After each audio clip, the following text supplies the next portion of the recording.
हाँ बेटा, आज नई एक्सरसाइज स्टार्ट होनी तुम्हारी 13.3। ठीक है ना, बोलो क्वेश्चन क्या है। त्रिज्या 4.2 सेंटीमीटर वाले धातु के एक गोले को पिघलाकर त्रिज्या 6 सेंटीमीटर वाले एक बेलन के रूप में ढाला जाता है। बेलन की ऊंचाई ज्ञात कीजिए। ठीक है भाई। अच्छा, यहाँ पर देख लो, इसमें क्या होगा, इसमें आपको एक आकृति से दूसरे आकृति में चीज़ बनाई जाएगी। ठीक है ना, लेकिन उसमें क्या चीज़ आएगी, लेकिन आयतन तुम्हारा कोई चेंज नहीं होने वाला। जैसे पहले क्या था, आपका कोई गोला है, तो बेटा ध्यान समझना, इस प्रकार का क्वेश्चन आपका बोर्ड एग्जाम में आता है। क्लास ही चल रही ना आपकी, ये आपका गोला है और उसने, अच्छा मिट्टी, हमने देखो मिट्टी का जो गारा होता है उससे एक बार गोला बना लिया और फिर उसको तुमने ऐसे करके एक बेलन बना लिया होगा उसी मिट्टी का। तो इसी मिट्टी को उन्होंने क्या करा, एक बेलन की शेप में बना लिया।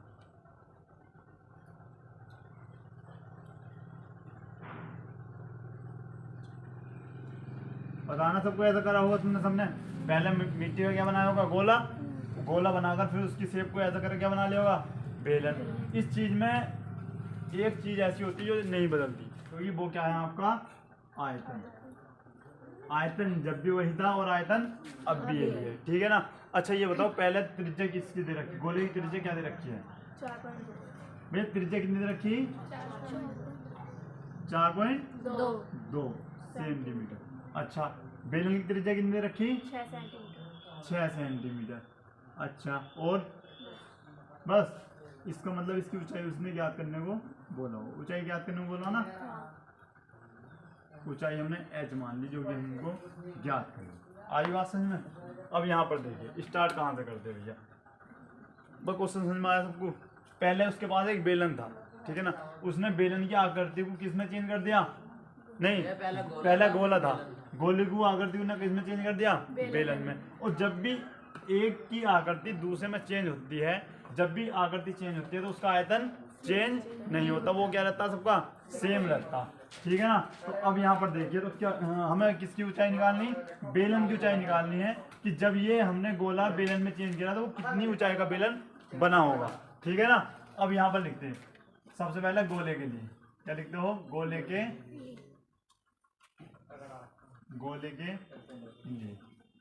लिए क्या लिखते हैं भैया, आर का मान कितना दे रखा, 4.2। अच्छा, आयतन लिखो गोले का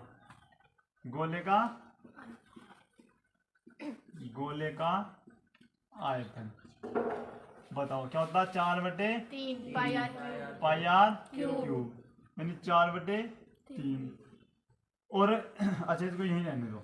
अब लिखते किसके लिए, बेलन के लिए। बेलन के लिए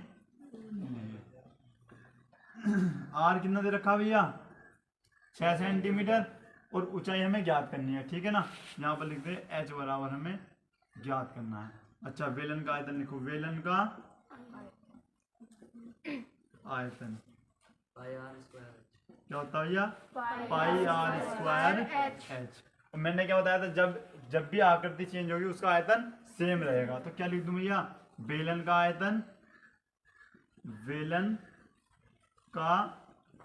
आयतन और बराबर क्या लिख दूं भैया, गोले का जो बात हमें हमेशा ध्यान रखनी है, मैं फिर बता रहा हूँ, जब भी आकृति चेंज होगी केवल एक चीज सेम होगी। क्या, कौन सी चीज सेम होगी बोलो, आयत। और क्या होगा नितिन, क्या, आयतन। भैया आयतन वही रहेगा, जो इसका है वही उसका होगा। अच्छा, बेलन का आयतन क्या बताया हमने, पाई आर स्क्वायर एच। अच्छा, गोले क्या है, 4/3 पाई आर क्यूब, यहाँ पर दिख रहा। अच्छा, पाई से पाई आपका कट जाता है, तो आपका बचता है आर स्क्वायर एच बराबर 4/3 आर क्यूब। अब यहाँ पर देखिए भैया, h बराबर, h का मान निकालना ना, तो h बराबर 4/3 आर क्यूब बटे कैपिटल आर स्क्वायर। ये r कहाँ पहुँच जाएगा आपका, यहाँ पर पहुँच जाएगा। अच्छा, मान रखो, यहाँ पर लिख भी सकते हो, r व कैपिटल R का मान रखने पर, जब आप इसका मान रखते हो तो h बराबर क्या आता है आपका, 4/3। अच्छा, आर का मान क्या है 4.2 गुणा 4.2 गुणा 4.2 बटे कैपिटल आर का मान बताओ क्या है 6 गुणा 6 दशमलव हटाना बताया था। नीचे कितने जीरो बढ़ेंगे आपके 1 2 3 ठीक है भैया 6 सत्ते 42 6 सत्ते 42 और 3 निकलना 3 और 3 निकलना 3 3 चौक ठीक है भैया। तो h बराबर क्या होगा आपका 14 चौका 56 और 7 सत्ते 49 बटे क्या है आपका गुणा करके बताओ क्या आया। गुणा तो कर सकते हैं ना। अच्छा यहाँ पर गुणा कर लो भैया देखते हैं यहाँ पर गुणा करके आपको क्या आता है। 9 छन 54 54 का 4 हासिल 5 9 कितना आया 27 44 नीचे क्या है आपका 1000 भैया दशमलव कहाँ लगेगा गोलू गोलू उधर देख रहे कहाँ देख रहे हो भैया दशमलव कहाँ लगेगा कोई बता सकेगा भैया नितिन के बाद भैया यहाँ पर देखो कितने जीरो नीचे 3 तो 1 2 3 मतलब 3 से आगे लगेगा तो 2.744 सेंटीमीटर आंसर चेक करो यही है तो भैया नोट कर लो अच्छे से।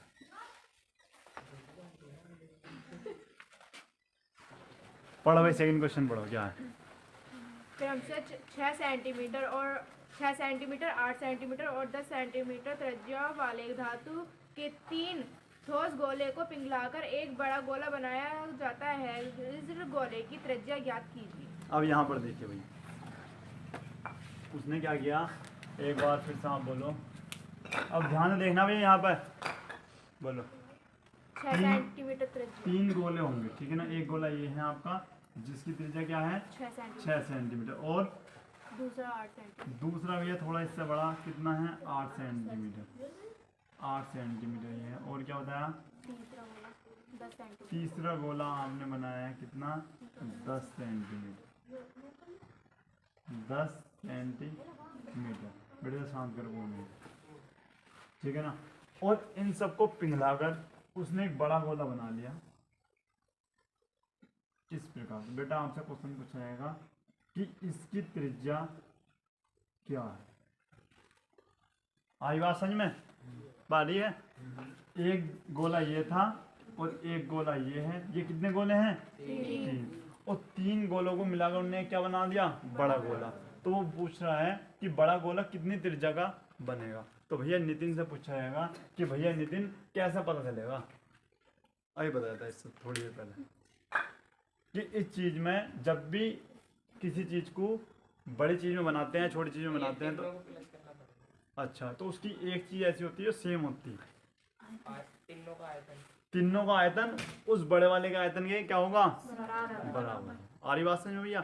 इसका आयतन निकाल लो और इसका आयतन और इसका आयतन तीनों का आयतन में क्या बराबर कर दो बड़े वाले का आयतन तो हमें आर का मान मिल जाएगा। आ रही बात समझ में भाई सबकी। अब यहाँ पर चलते हैं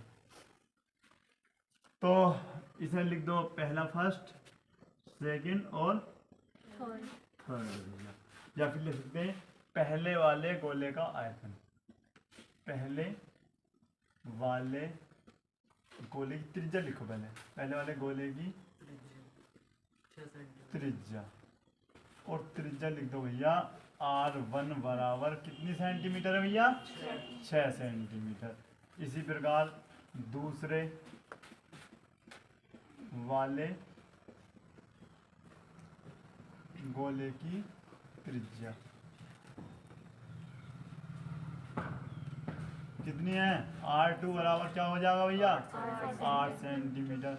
डायरेक्ट लिख दूंगा R3 बराबर 10 सेंटीमीटर ठीक है ना। हिंदी तो लिख लोगे।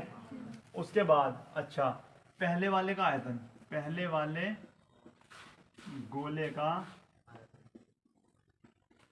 आयतन कितना आएगा भैया गोले का आयतन 4/3 पाई R1 क्यूब ऐसे जाएगा आपका दूसरे गोले का आयतन क्या होगा बेटे 4/3 पाई R2 क्यूब। इसी प्रकार तीसरे गोले का आयतन क्या हो जाएगा 4/3 पाई r3 ठीक है, ये बात आपकी समझ में आ गई। अब करते क्या है आप, अब जो आपका नया गोला बना है अब लिखते हैं नए गोले के लिए। नए गोले की त्रिज्या लिखो पहले, नए गोले की त्रिज्या क्या माननी है भैया, यहाँ पर लिख लो माना नए गोले की त्रिज्या क्या है, कैपिटल आर है। तब नए गोले का आयतन, नए गोले का आयतन क्या होगा 4/3 पाई आर क्यूब। भैया सभी के आयतन तुम्हारे पास हैं, अब बताओ मान कैसे निकलेगा। हम क्या करेंगे भैया, यहाँ पर लिखेंगे नए गोले का आयतन किसके बराबर होगा, कोई बता सकता है पीछे से कि नए गोले का आयतन किसके बराबर होगा। तो कहोगे भैया पहले गोले प्लस दूसरे गोले प्लस तीसरे गोले के आयतन के बराबर होगा। तो यहाँ पर लिख सकते हैं आप पहले वाले गोले का आयतन, पहले गोले का आयतन, गोले का आयतन plus second plus third. Short में लिख रहा बेटे मैं, इतना टाइम वेस्ट हो जाएगा ना तो, ठीक है ना। लेकिन तुम्हें ऐसे लिखना, दूसरे गोले का आयतन तीसरे लिख सकते हैं ना ऐसे, मैंने बेटा शॉर्ट में लिख दिया।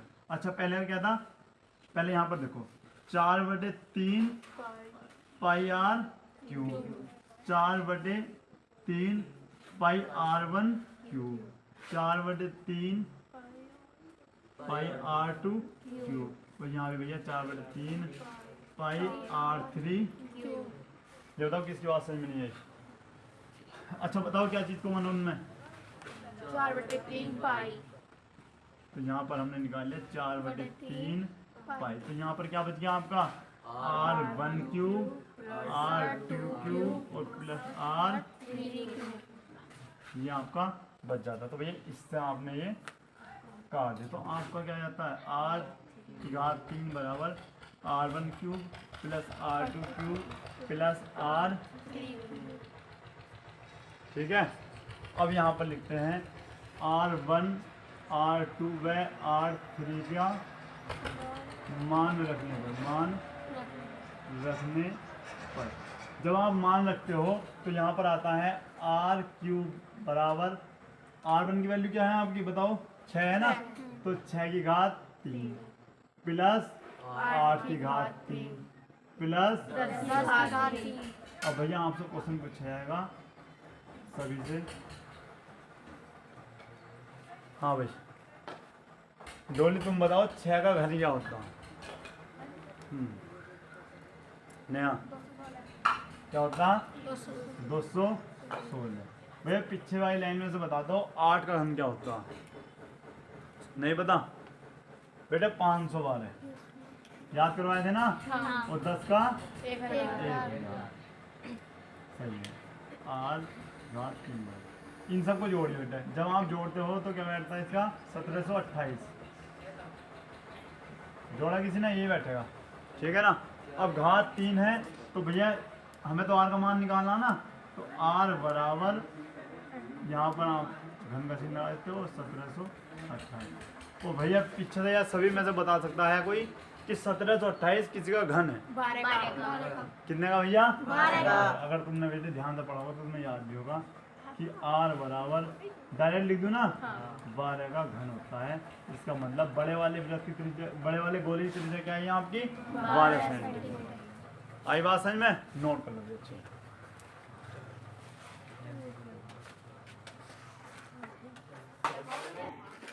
व्यास 7 मीटर वाला 20 मीटर गहरा एक कुआं खोदा जाता है और खोदने से निकाली गई मिट्टी को समान रूप में फैलाकर 20 मीटर गुणा 14 मीटर वाला एक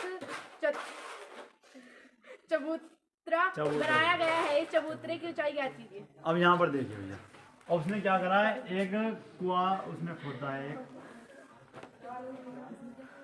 कुआं तो सबने देखा ना भैया, ये इसने कुआं खोदा है इस प्रकार से, यहाँ पर दिख रहा है आपको, ये बेलनाकार एक कुआं है और उसके ऊपर उसने क्या बना दिया, एक चबूतरा बनाया इस प्रकार से, उसने चबूतरा यहाँ पे भैया ने एक चबूतरा इस प्रकार से बनाया। ठीक है भाई, ये आपका चबूतरा है। ठीक है ना। अब करेंगे क्या, इसने क्या क्या चीज दे रखी है यहाँ पर बताइए। कितनी त्रिज्या का है, ब्याज दे रखा। अच्छा ब्याज बताओ तो। 7 मीटर।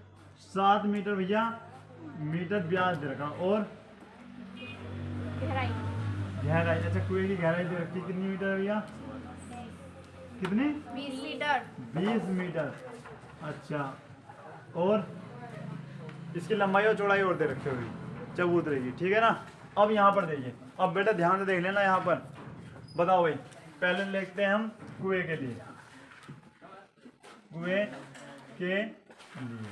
अच्छा बेटा कुएं के लिए बताओ क्या क्या चीज दे रखी है आपकी। सबसे पहले है त्रिज्या, त्रिज्या, या फिर यहाँ पर लिख सकते हो बेलन की त्रिज्या, बेलन की त्रिज्या।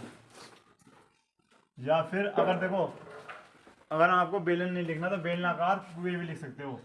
क्या लिख सकते हो, बेलनाकार कुएं की त्रिज्या। कितनी दे रखी है भैया, 7 सेंटीमीटर, 60 मीटर, 7 मीटर दे रखी है। त्रिज्या लिखनी है। अच्छा ब्याज दे रखा नहीं, सॉरी बेटा ब्याज दे रखा का, ब्याज दे रखा कितना, 7 मीटर। अब बताओ जब 7 मीटर ब्याज दे रखा त्रिज्या कितनी होगी, 3.5। आप यहाँ पर लिख सकते हो त्रिज्या बराबर 7/2। और कितनी बार जाएगा बेटा ये, 3.5 मीटर। इसका मतलब त्रिज्या क्या हुई आपकी, 3.5। ये आपका इस प्रकार से त्रिज्या निकल जाती है। उसके बाद ऊंचाई दे रखी, ऊंचाई h बराबर। अब यहाँ पर देखिए, यहाँ पर लिखते हैं बेलनाकार की ऊंचाई। ठीक है, यहाँ पर हम कैपिटल H मानते हैं। ठीक है, या फिर इसको आप R भी मान लो। h कितनी दे रखी है आपकी, 20 मीटर। ठीक है, अब लिखते हैं बेलनाकार, बेलनाकार कुएं का आयतन क्या होगा बेटे, पाई आर स्क्वायर एच। ठीक है, पाई आर स्क्वायर एच। ठीक है, अब यहाँ पर लिखते हैं आप, अच्छा इसको यहीं पर रहने दो।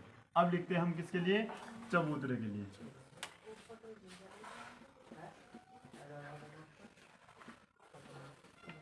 अच्छा लंबाई कितनी दे रखी है भैया,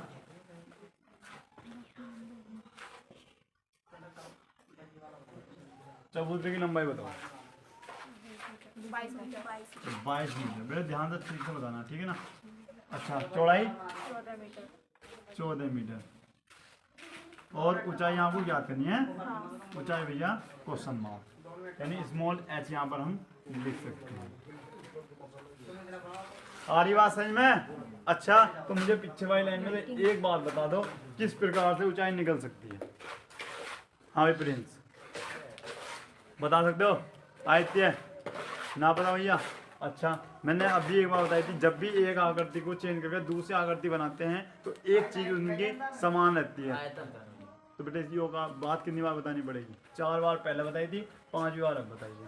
तुम्हारी बात समझ में आ रही है। तो किसका आयतन निकालना बताओ, बताओ भाई। अच्छा मैं बता दूं भैया, पहले कुआ लिख रहा ना तो सीधी सी बात है बेटे, बेलनाकार कुआ तो बेलन का आयतन निकालना होगा। चबूतरा कैसा है, घनाभ। और घनाभ का ऐसा कोई छात्र बेटे पीछे वाले में से जो घनाभ का आयतन बता दे, हाँ। बताओ विचित्र। L into V into H। ठीक है भैया, क्या बताया था, लंबाई गुणा चौड़ाई गुणा ऊंचाई, ये बताया था हमने। ठीक है ना। तो यहाँ पर लिख भी सकते हैं चबूतरे का आयतन क्या होगा भैया, L गुणा V गुणा H। और भैया करेंगे क्या, चबूतरे को आयतन किसके बराबर होगा, बेलनाकार कुएं के आयतन के बराबर होगा। प्रिंस बेटे नींद आ गई, झपकी लग गई थी। अच्छा विनीत है, मैंने क्या बताया था। अच्छा अब यहाँ पर देखिए, तो क्या लिखेंगे भाई, चबूतरे का आयतन किसके बराबर होगा, बेलनाकार, हाँ कुएं का बेटे बराबर होगा बराबर होगा? बराबर। तो बराबर कौन बता रहा था? ठीक है बेटा। अच्छा बताओ तो क्या है? L गुणा V गुणा H। अच्छा बेलनाकार कुएं का आयतन क्या आया था आपका? Pi r square R square H. H। अब यहाँ पर देखिए लंबाई कितनी भैया इसकी? 22 और चौड़ाई कितनी है? 14 और H हमें ज्ञात करना है। पाई का मान? अच्छा कैपिटल R का मान कितना भैया? 3 घात 2 है तो 2 बार लिख लें। और भैया ऊंचाई आपकी कितनी? 20। ठीक है भाई। अब करते क्या? ऊंचाई आपको निकालनी है। पहले तो बेटा 22 से 22 आपका यहाँ पर खत्म। ठीक है तो h बराबर ऊपर क्या बच रहा है आपका? 3.5 गुणा 3.5 और गुणा में क्या है आपका? 20। नीचे क्या है? 7 गुणा ये भी कहाँ पहुंच जाएगा? नीचे। बताओ किसकी बात समझ में नहीं आई हो? तुम्हारी समझ में आ रही है ये बात? दशमलव हटाओ नीचे कितने जीरो? 1 फिर 1 जीरो फिर इस जीरो से जीरो आपका कट गया। 7 पंजे 35। ध्यान से देखना बेटा यहाँ पर देख लेना।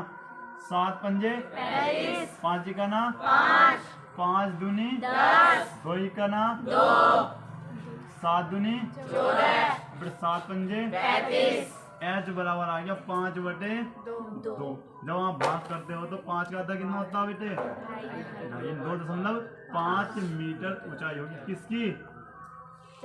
चबूतरे की ऊंचाई। अतः चबूतरे की ऊंचाई 2.5 मीटर होगी। आगे भी बोलो समझ में?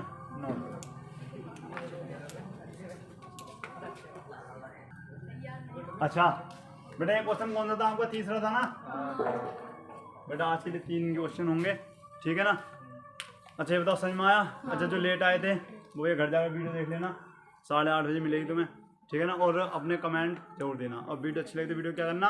लाइक। ठीक है और अपने दोस्तों से चैनल को सब्सक्राइब कराना। तो मिलते हैं नेक्स्ट वीडियो में। तब तक के लिए जय हिंद जय भारत।